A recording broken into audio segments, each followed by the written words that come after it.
Go. We're about to start our 22nd chapter in Sefer Yehoshua. Yehoshua perek base, arguably one of our favorite prakim in all of Sefer Yehoshua. Before we start, I'd like to thank Joel and the Mail who are sponsoring for Mrs. Mail Senior's Yortzeit, which will be on Shabbos. Esther Bas Tzvi, Mrs. Esty Mail. And we all, this is not just a name, this is all a person we all knew so well. Who of us did not spend time with Mrs. Mail, whether it was in the early days in Boston when she would open up her homes to so many of Joel's friends, but when she came here and she didn't become just Joel's mother, she was her own person. As Nissen and Esty would walk the streets of Central, be in our shul, and really be a warm house, a very special, non-judgmental, kind person that we all treasure and will miss dearly. In Nishmasa Eden, her memory should be a continued bracha. Amen. Let us learn a little bit of Torah today. Here we go. There's a few extra source sheets. Here we go. And here's how it starts. This is now everything, the dust is settled. The people are in the land. Everybody's finally got their place. Everybody's now living where they should be living. And now unrest begins. Now things start to move. It starts off in a beautiful way. It starts off with Yehoshua now turning to the tribes of Gad and Reuven. And he gives them a beautiful bracha. And he says to them, you've done everything that was called upon you to do. Like HaKadosh Baruch Hu told you, you fought with us for these years. And you built, and you established, and you settled. And now you can go back to your lands. Remember, for the last 14 years, they've left their wives and children. Everything of theirs has been on the east bank. Now, after doing your bidding, like you made the condition with Moshe, you can go back. It's really closing the full circle. It's very beautiful to see. And we hear these, Vayivarchem Yehoshua, Vayishalchem, Vayelchu el Ohaleim. He blesses them, he sends them off. What an amicable, what a beautiful moment of harmony. The next thing he does is he turns to the Shevet of Menashe. In Pasuk Zayin, V'alachatzi Shevet of Menashe nasan Moshe bebashan. Moshe gave their area in Bashan, which is the area of what we call the Golan Heights, just lower Golan Heights. V'lechetzio nasan Yehoshua imachayem be'ever ha'yarden yama. V'gam ki shelcham Yehoshua el Ohaleim vayvarchem. And he goes off and he sends them off as well. So now the blessings being given to the two lower tribes, Gad and Reuven, and to East Menashe. Okay, beautiful. And he tells them to divide up the spoils from the wars and they go home. Beautiful. What's the first thing we hear them doing? A remarkable thing happens. And that is that the tribes of Bnei Reuven and Bnei Gad and Chatzi Shevet Menashe go, and in Pasuk Yud, Vayavol el Gililos HaYarden, they go to the lowlands of the Jordan, V'asher be'eretz Canaan, in the land of Canaan, Vayivna b'nei Gad b'nei Reuven b'nei Gad v'chatzi Shevet Menashe sham mizbeach ala Yarden mizbeach gadol l'mareh. They make a large altar, a very, very visible altar on the banks of the Jordan River. And in Pasuk, skipping to Pasuk Yud Beis, Vayishma'u b'nei Yisrael, Israel hears, Vayikalu kol hadas b'nei Yisrael Shiloh ala Elois alehem tzava. They go to Shiloh. Why Shiloh? This is our spiritual capital, and they start recruiting for war. This is seen as a terrible thing. They're going to now wage war against their brothers. This is our first, we'll call Milchemet Achim, our first war between brothers. But before war started, we hear that a delegation is sent. In Pasuk Yud Gimel, Vayishluchu b'nei Yisrael el b'nei Reuven el b'nei Gad el Chatzi Shevet Menashe el Eretz Gilad es Pinchas ben Elazar HaKohen. A character we've met beforehand. Pinchas emerges as the head of this delegation sent to the east, the eastern part of the monarchy or the kingdom. And he has 10 chieftains or leaders of the tribes. One from each tribe, and off they go.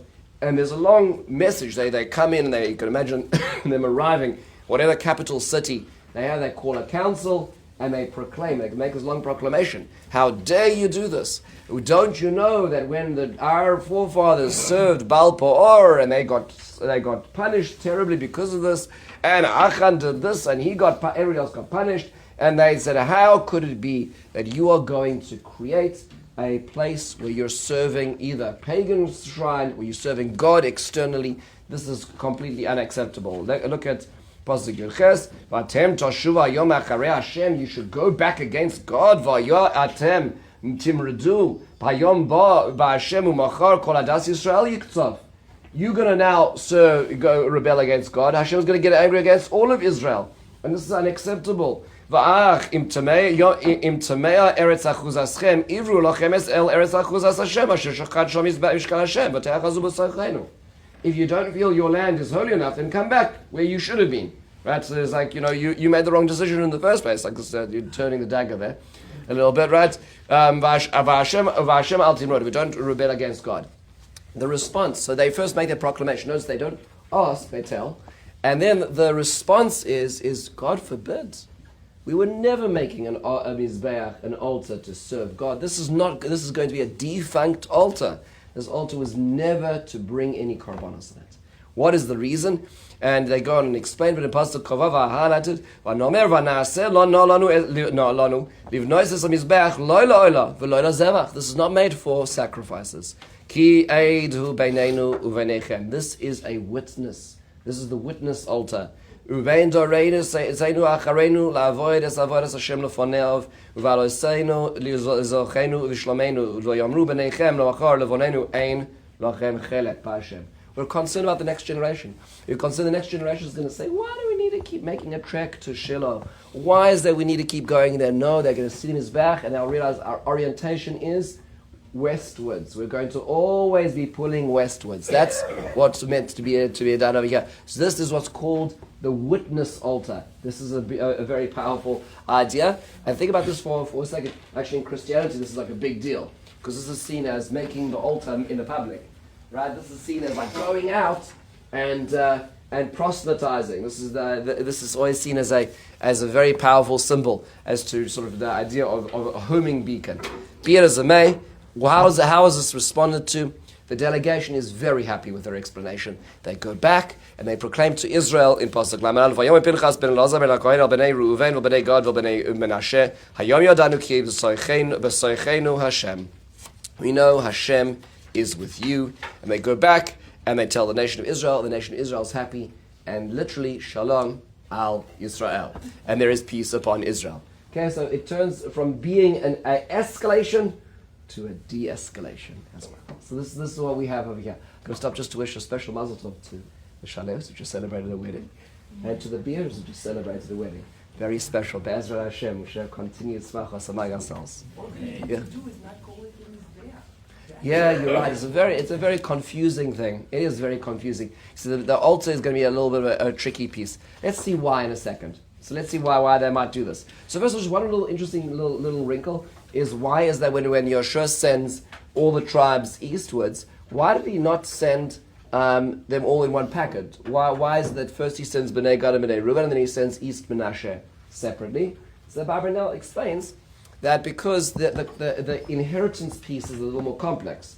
Because remember, they've all conquered all these Canaanite nations, right? And that means to say that these tribes who are the Chalutz, they're the front marching armies, do have a certain chelik in the spoils, but Menashe is more complex in the sense that there's also two parts to Menashe. So the reason why there's a special conversation had between Yehoshua and Chatzi Shev Menashe is because their spoil differential is going to be slightly different, which is what the focus of those two psukim are about this. That it just indicates, and that's what Barbanel points out as well. Okay, now let's jump into the real issue of this perek as well. I don't know if anybody ever read any of the Civil War history, but on the 21st of February 1861, President Abraham Lincoln was traveling to Washington D.C. for his inauguration, and it's a complicated time because at this point in time, the South is now actually pushing to secede because he was elected, meaning they've painted him as this crazy supporter of the free states, and just because his election, they didn't give him a chance to speak about anything, and he has actually remained radio silent until this point in time. But because of him, all the slaveholding states are saying, just because of his election, we're going to secede from the Union. And there's a lot of called fire eaters down south who are spreading the word. It's a complex time, and he's making his inaugural trip out from Illinois to Washington, D.C., and he stops in various places, very famous stops, where he stops and he raises the flag and he makes speeches all along the way. Part of his stop is supposed to go through Baltimore, Maryland. But at this point in time, Alan Pinkerton, who has a detective agency, famously known as the Pinkerton Agency, has a number of agents in Baltimore and realizes that there is an assassination plot which is brewing in Baltimore, because Maryland is a complex state. On the one hand, it's right next to D.C. On the other hand, it is a slaveholding state. It's the northmost slaveholding state. And they decide, against the schedule, that he's supposed to stop and give a speech in Baltimore, to go straight through at night on a second train that was not scheduled, and he arrives in D.C. unharmed. And by the way, the assassination concerns were real, as we saw a few years later. But, be it as it may, when I drive to Baltimore, because there's family there, nobody ever thinks you're crossing the Mason-Dixon line, right? Who thinks, oh my goodness, we just moved into what could have been another country. And that really, that moment in 1861 is really a 1861 moment in Israel right now, just to understand what's happening. It's complicated when you have a federation, and you have a weak federation, but you have lots of state governments. That's very complicated, because all the states have their own egos, have their own now flags, and are going to demand their own independence. This is the complexity that we see arising in biblical times itself as well. So let's talk a few things about this. Where did they build this altar? It's a little conflicted. So notice that it sounds like they built it in the land of Canaan, which would mean that if you're looking at the actual map, it would be on the west bank of the Jordan River. But the next pasuk says, El Mul Eretz Canaan, facing the land of Canaan. So as an example, you'll just see like different perspectives. In the Jamison Fawcett Brown Bible commentary, they point out, in the generality of our translators, suppose that it was reared on the banks of the Jordan within the limits of Canaan proper. But a little closer examination seems to make the conclusion irresistible that its position was on the eastern side of the river, for these two reasons. First, because it said to have built it over against, or in sight of the land of Canaan within it, and secondly, because they declared most of the Transjordanic Israelites in erecting it was to prevent their brethren in Canaan from saying in time to come, what have ye to do with the Lord of Israel? So it sounds like, argues this commentary in source 3, that this is a biblical commentary, that it belongs on the east side in their territory, which makes it much more spiking of an ire of the essential Israel, the main government. However, the Malbim points out, he's trying to de-escalate the way he reads this, and he says, no, clearly you have to take more seriously that it was built on the west side, which is why this was an overreaction. Meaning where we understand the Mizbeach was, if it's on the west side, if it belongs in Israel proper, then all of this is a little bit too much irritation over something which is not really a thing. They're making a thing out of something which is not. That is the other way of looking at it. So the actual location of this is debated because the Psukim talk about Be'eretz Canaan or Mul Eretz Canaan in two adjacent Psukim, Pasuk Yod and Pasuk Yod Aleph, and that leads to the complexity of understanding this. If it's hard for us or the Meforshim to specifically identify this, you can imagine it must have been difficult in those days to identify that, especially where you do not have the level of journalism or information that they had as we have today. Now, you'd think today would be safe about facts, but unfortunately a lot of people still believe in the flat earth today. Right? So there's a lot of misinformation even with lots of information. In fact, I'm reading a book now by Dan Ariely called Misbelief, which is a really fascinating story in which he was painted as a global takeover, government controlling person because he was supporting vaccinations to be able to diminish the population upon Earth, and he was orchestrating the American government, so that they built him into something like that. And he couldn't stop all these people saying things about him, but he sort of wanted to understand how do misbeliefs begin, right? But nonetheless, imagine those days, if you didn't know exactly where the Mizbeach was, it doesn't take too much imagination to say it must have been on the other side and they're trying to secede, right? So I think the complexity, even in understanding the psukim, is also the vagueness is going to lend itself to the vagueness in understanding what actually happened. I think that's a reflection of the reality on the ground. Now, quick question: if it was in the Eretz Yisrael side proper, whose chelik was that in? The other half of it would have been in Binyamin. It would have been in Binyamin because it's been Binyamin strip. Colluding. Yeah, that's good. Yeah, so That's complicated. it is. Well, I mean, it would have been Menashe either. So either way, you could have collusion. But Which is makes more more complicated. So it just depends how far north. Kalilos Yarden doesn't explain exactly where. So if it's West Menashe, you could have even more collusion possibilities. But let's think about this for a second. And Tina's bringing up a really good question. It's like, why Mizbeach? I guess like, if you don't plan to use it, then don't make it, right? Make an edifice, Make something like, your state symbol. But like really, like why Mizbeach? So I would like to take you back to a very interesting episode, which occurs at the end of Parshas Vayetze. At the end of Parshas Vayetze, we have this whole business where Yaakov is coming back from Aram, and he's coming back Haran, and he's coming back to the land of Canaan, and in that he's running away from his father-in-law, and his father-in-law chases him, catches up with him, and there's this very uncomfortable conversation that concludes. He believes his idols are stolen. He searches, he doesn't find them. Yaakov finally explodes after 20 years of pent-up rage for the way he's been treated. And then Lavan goes on very narcissistically self-defense. He's on my daughters, how would I do anything to them?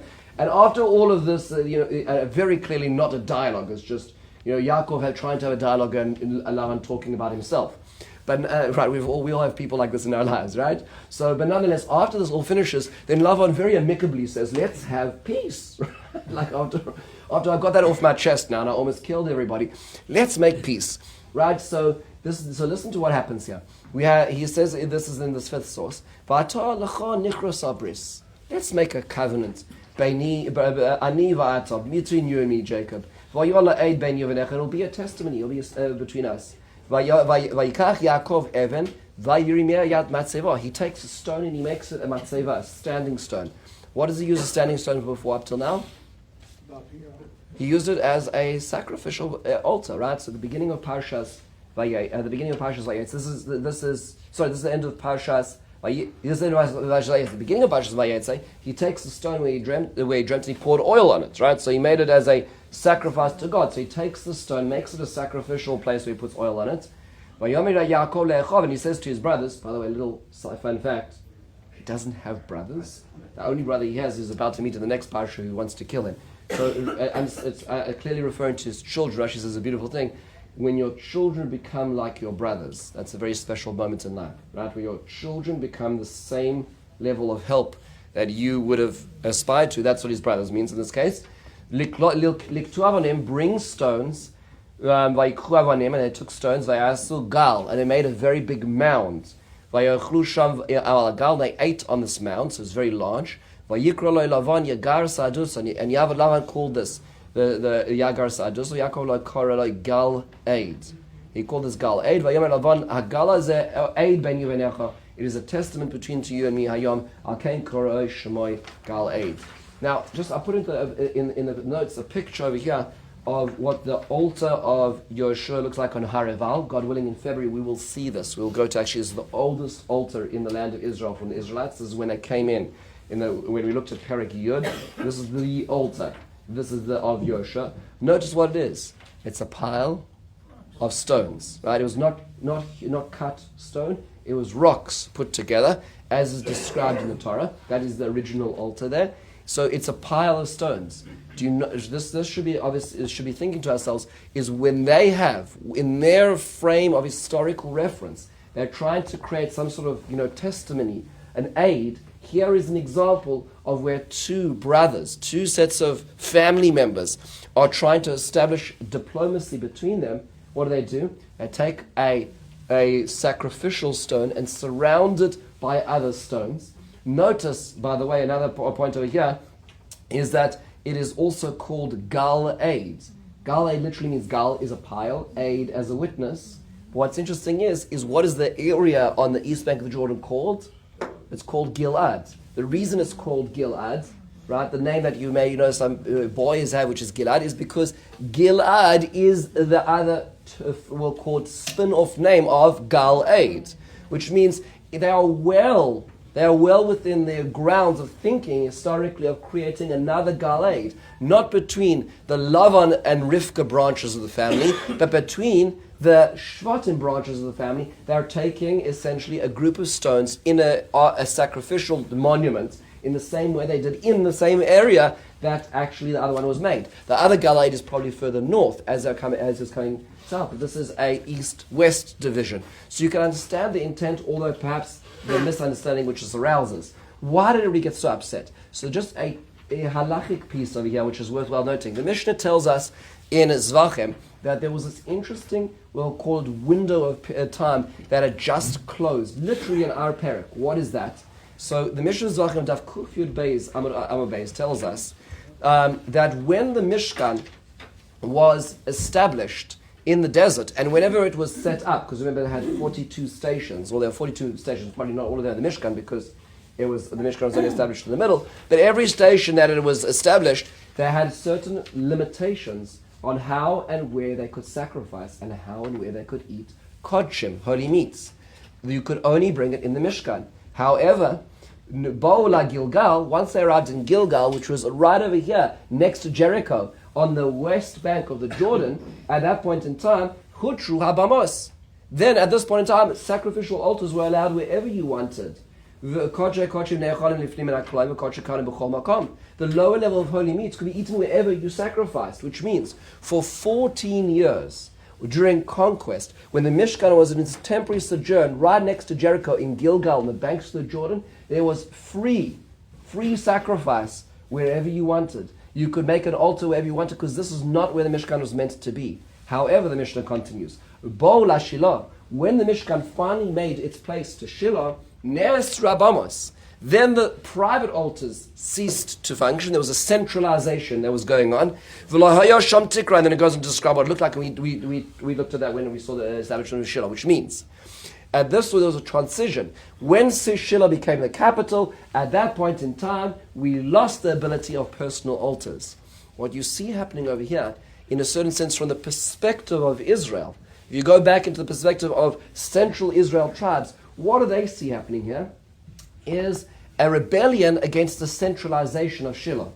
Because where are they making that altar? In the very same place, or very close to, where the original Mishkan was. It's almost as if they're saying, we preferred the minion factory, right? Meaning like, right? It was much easier than having a central location where everybody commits to community and there's a chevra kadeh. All the things that are important to community. We want to go back to like the laissez-faire model whenever, wherever, right? And they said, folks, we've just came to Shiloh. We just have a capital. The Mishkan's here. It's not there. So you can understand the logic of the monumental Mizbeach. You can understand the logic on the one side. We're just doing what Yaakov Avinu did. On the other hand, you can hear that this sounds very much like we really want to have either our own capital, or even worse, we don't want a capital. Meaning we just want it to be that wherever you are conveniently, we put together a pile of stones, and Bob's your uncle, we've done Plag Mincha, right? So, whatever else it is. There's no, okay? So, later on, this is what happens. What? Later on, this is Exactly. So let's trace this a little further. The Rambam points out that this is exactly what happens later on, okay?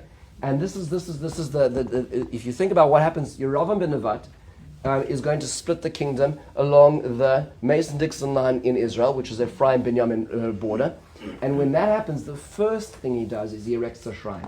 The reason why he needs a shrine is you can't have your own political kingdom without a spiritual capital. You can't have pilgrims going down to the southern states to go to Jerusalem, sacrifice their korbanos, and come back when you don't control the preachers, right? You don't control the lessons they're going to learn there and what they're going to come back saying. So what you do, he closed the border, right? And then what he did was in Beit El, which is right over there, in Beit El, he placed a shrine. And he made a new shrine in order to be able to steer away the pilgrims. There's one in the north as well. But he basically steered pilgrims away from Jerusalem.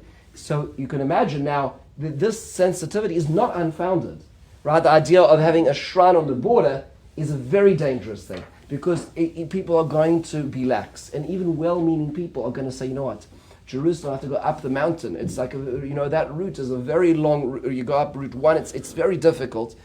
So why don't we just we'll do our pilgrimage here, thank you very much. Not a good thing, right? And so you can understand the dangers of this. But more, why was the reaction so severe? So why did they just sort of come to a military response? I'd like to go back to another episode that occurs in the Bible and in the Torah. I think this is so relevant to today. This is the end of Parashas Balak. Okay? The end of Parashas Balak, Balaam has tried and tried and tried again, and he's not successfully cursed this nation of Israel, right? And so at the end of this, he's about to go home, and then there's this terrible episode that occurs.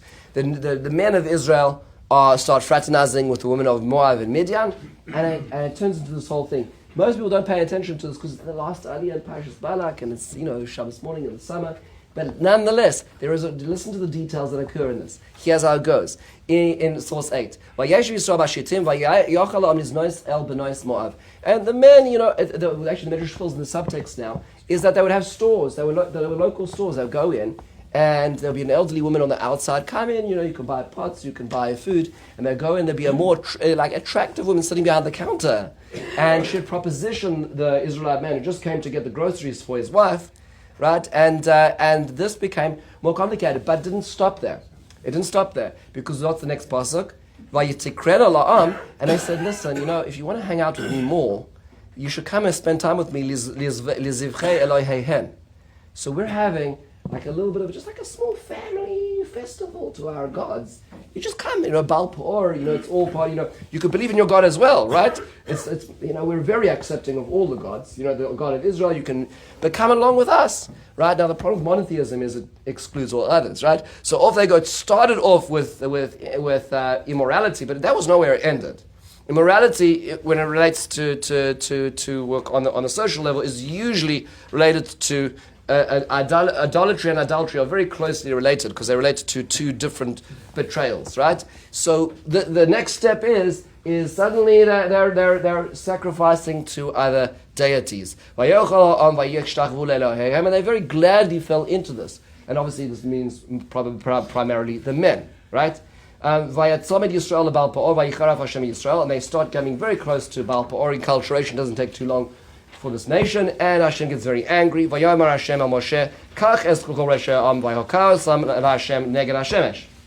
First step is hang the perpetrators. Anybody who has publicly done this, hang them up where? Neged Hashemesh, facing the sun. That means which direction? East. Hang them up facing the east. That's why Hashem will not get angry on Israel if you get rid of the perpetrators. Moshe turns to his officers, he tells, please take out the people who are doing this and kill them. And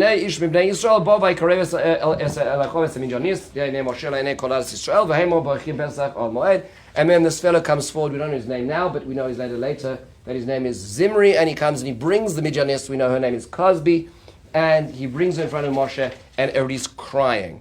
Now, the Gemara in Sanhedrin fills in the subtext over here is that he made the claim, Moshe, you are executing people who are just marrying Midianite women. Can I see your wife's passport, please? Right? Because after all, didn't you marry a Midianite, Moshe? Yes. Right? And so this is what happens is that, and Moshe is unable to answer because under those circumstances, first of all, whether it was converting to monotheistic belief or the fact that she wasn't married or whatever, all the fine print, he was sort of caught in this place, and Israel now sees he's trying to execute the justice. On the other hand, he's being challenged personally. He's stammering. He doesn't know what to do. In walks Vayar Pinchas ben Lazar ben Aaron HaKohen. Vayakam mitoch ha'adar ekach ramach biyado. And he asks the question. He receives the affirmative answer. But then he goes off and he's going to solve this problem with a spear. And he goes off and he kills Zimri and Cosby, who are performing their act publicly, because to demonstrate that in fact Moshe Rabbeinu is incorrect in perpetrating and executing the offenders. And we hear that after this the plague stops, and there's been a plague which has now killed 24,000 people. It's a very significant amount of people who have died in this plague. So a few things to point out. Number one is that the immorality led to pagan service. So when did this happen? Just in terms of time? 40th year. It was in the 40th year of the desert. When are we now? We're 14 years later. Everybody remembers this, right? Everybody remembers what happened. This is not the beginning of the desert experience. This is the end of the desert experience. It's Parashas Balak. Okay, So if that's the case, everybody knows somebody who's died in Baal Peor, 24,000 people. And they're thinking about this, and what led to that was, it wasn't so much the immorality as much to what it led to, which is the Avodah Zarah, to pagan worship. And now they see them building a Mizbeach. They're like, whoa, wait a second, what's going on over here?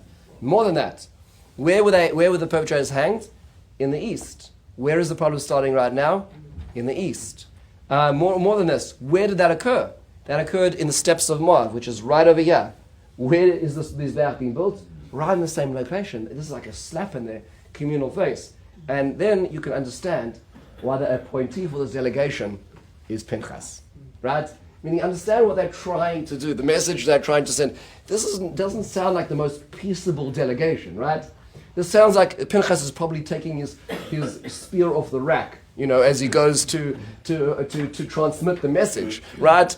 And the same spear that was used to quell a pagan offshoot of Israel is now being taken. You can sort of understand what's happening over here. This is loaded with history, right? This is loaded. You can understand both sides. You can understand the wish to create a witness altar. You can understand the decentralization concerns, and more generally, is even worse, yeah.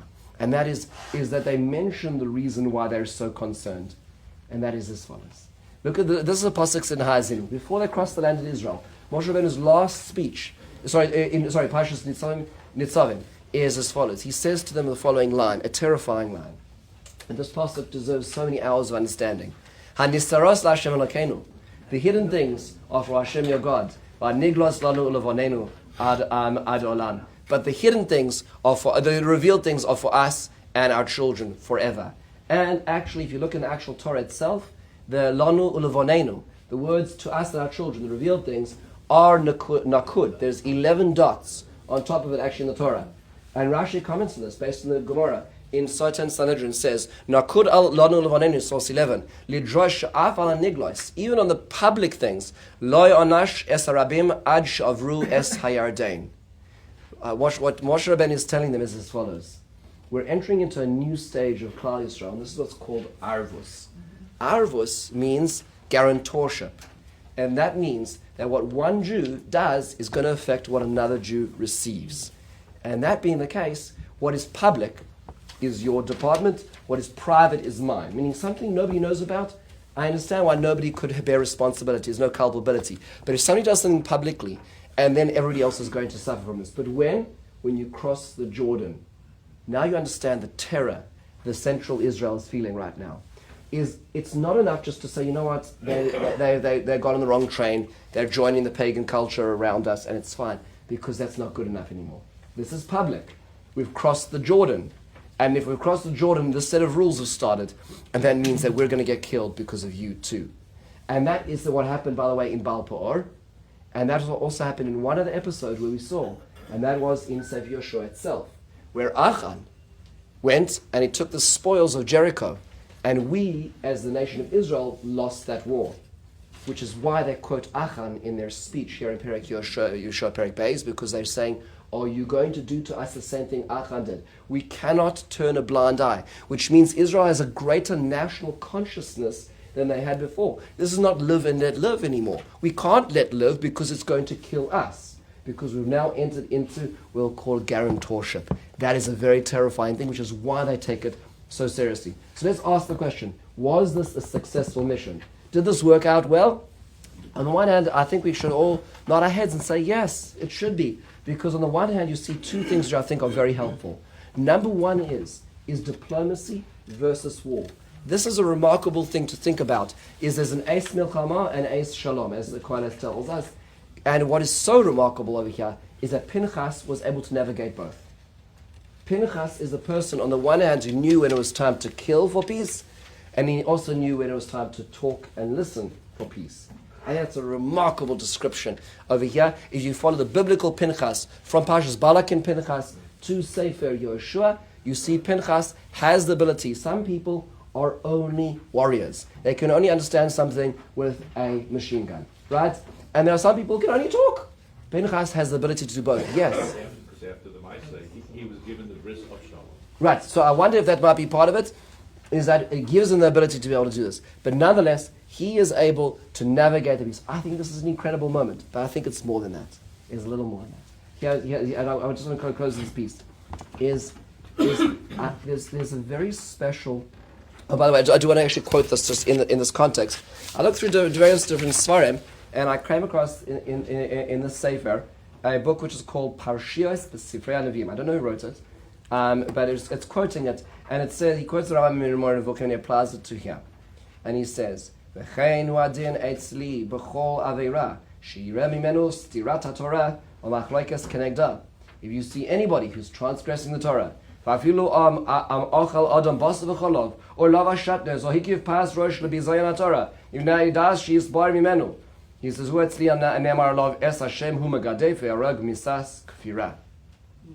Well, what he just said is, what I learned out of this parasha is that if you see another Jew who's transgressing a public sin, you need to go to war with them and get rid of them because that's inappropriate. I'm like, I didn't read that lesson from this section. In fact, I read the opposite.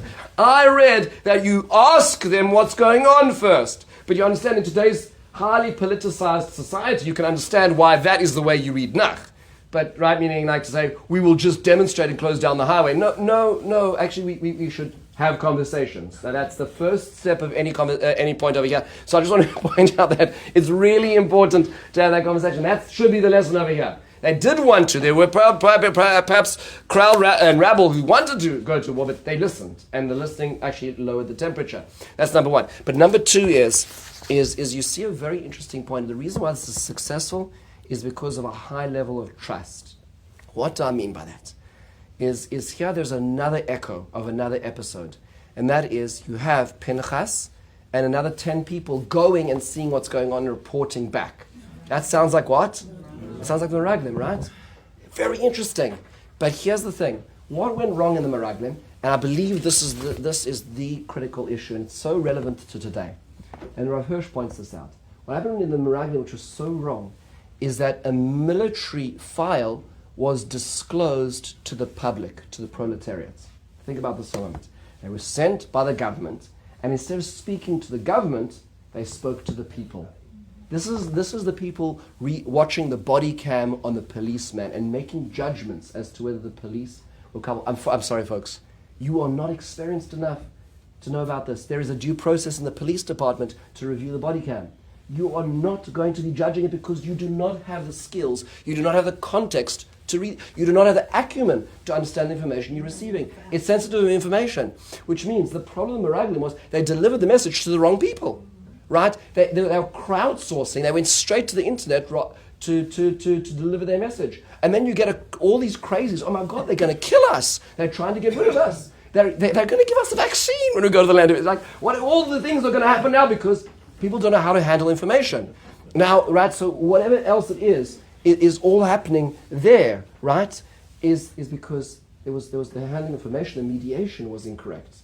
And this is, you see an interesting thing that happens over here. If you go back to the psukim of how Pinchas delivers this is a complicated, I did not read all the psukim, this is a complicated discussion. They said to them, there's two things you could be doing if you set this up. Was it this or was it that? And then they said to them, well, we were so worried about our children's future education, so we were worried, we wanted to create this. There was a whole lot of conversation. When Pinchas comes back to the people, what does he say?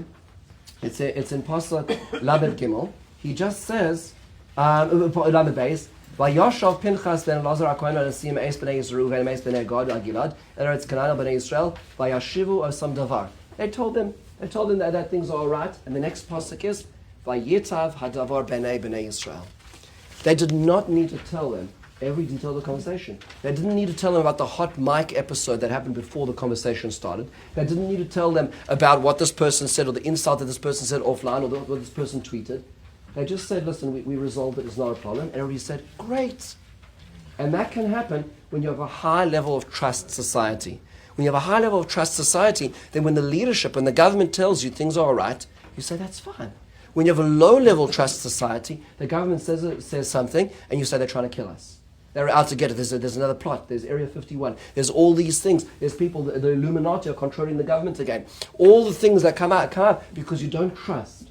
what you see from here is the temperature of trust is very high, which is why you can resolve things through governmental organizations and delegations. That's something we're lacking very, very much today, but understand that's why I think it's successful. However, there is one sad point over here which is really worthwhile noting, and that is that if you fast forward to the book of Shoftim, we're going to see this story told again, and in a more dark sense.